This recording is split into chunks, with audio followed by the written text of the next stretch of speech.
I feel like ESP is related to meditation, and meditation is related to astral projection, and ESP is related to astral projection. Ultimately, it's related to extraterrestrials and being in a state of consciousness where you can have contact with non-human beings. I'm going to do a video really quick. I wanted my next video to be more about energy healing techniques and how that's done and some details about that. But I will be posting something about that, like one of the next videos that I make. I want to do this video because I don't know if I've ever mentioned it before, but I think it's something interesting, and I recently came across something that reminded me of it, and so I wanted to share this experience. And it's not the only time I had this like eye fluttering.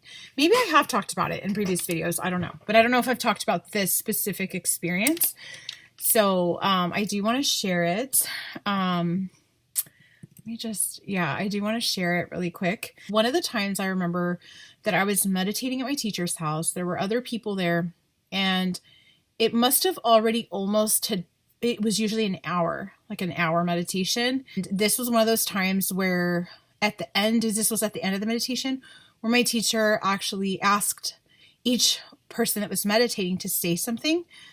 And I was like, oh my God, what am I going to say? Like maybe just make some sort of general statement about I don't know what. And so I kind of just prepared something in my mind so that it was my turn. I would just have something to say.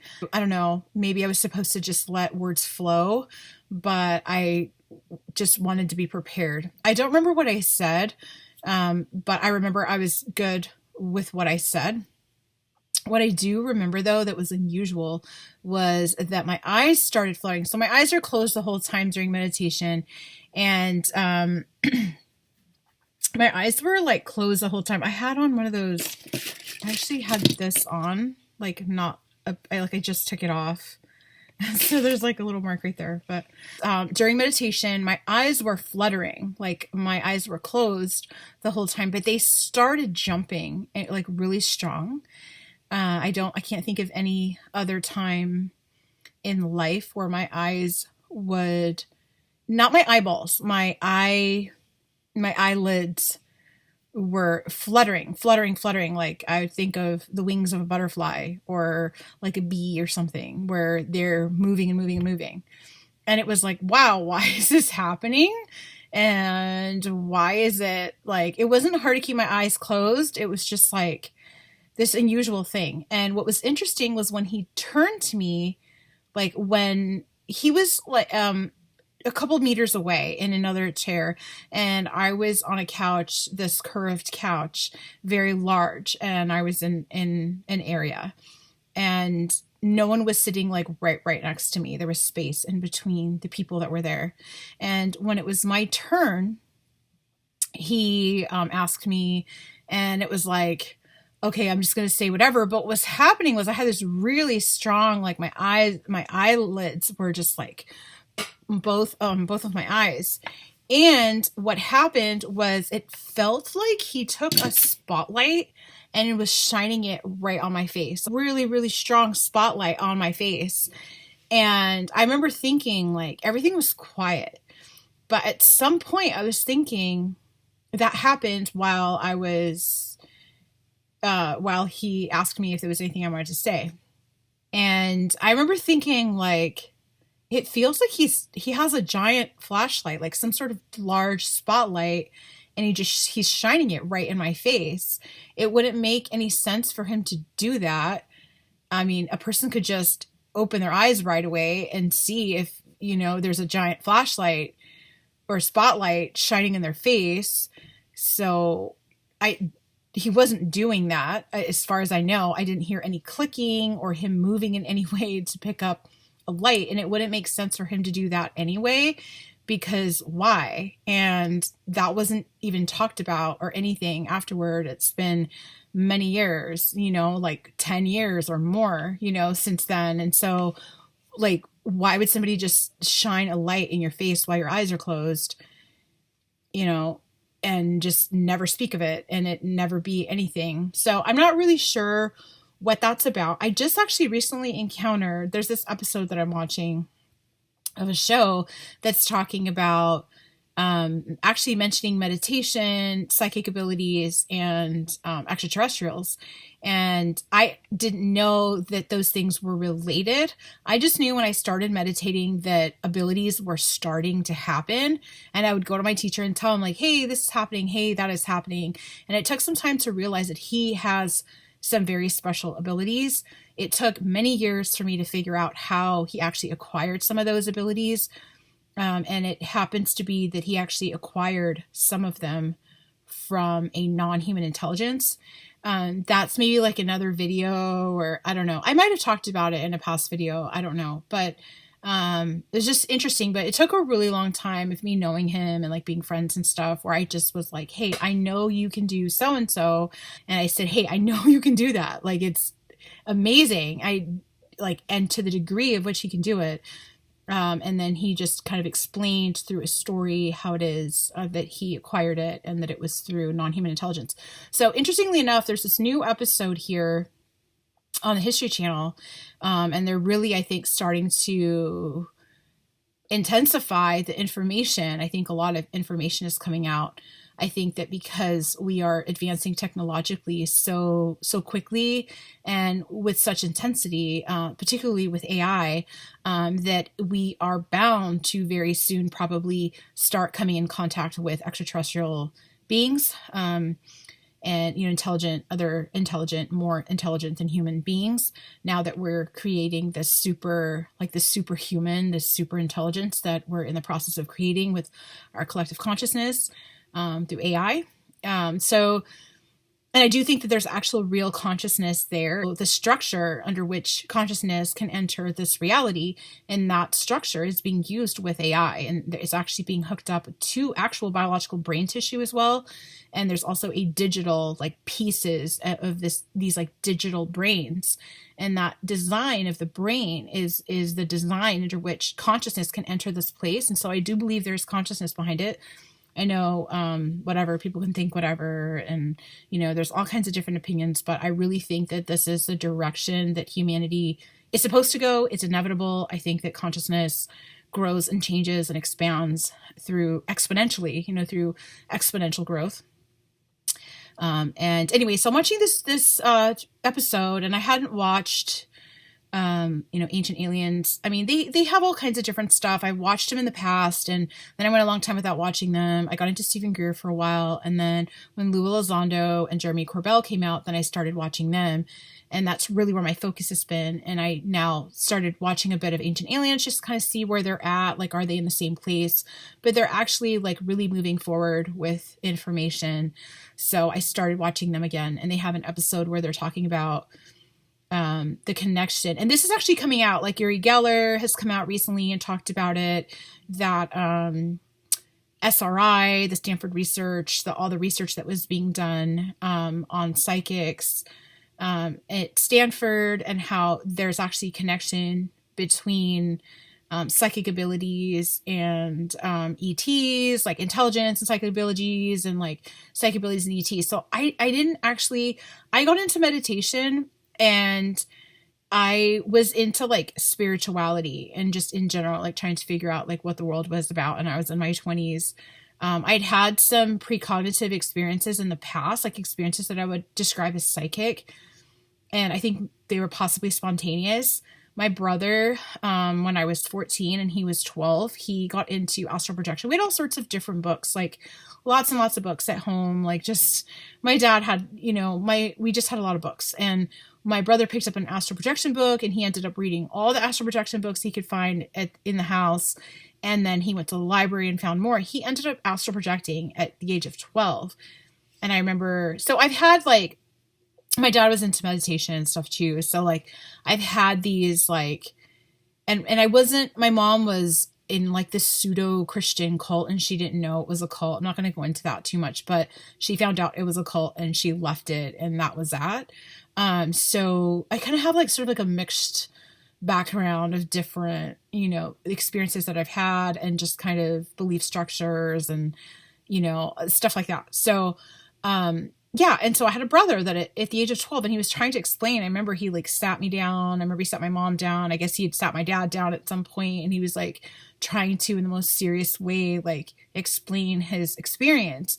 And like I just didn't understand. I didn't even know what to think. And like what is he talking about, you know? And he's like, no, in this book, and like it's real and this and that. And so there were several different experiences. And then I got into meditation. I was invited by a friend. And then that's where I met my teacher. And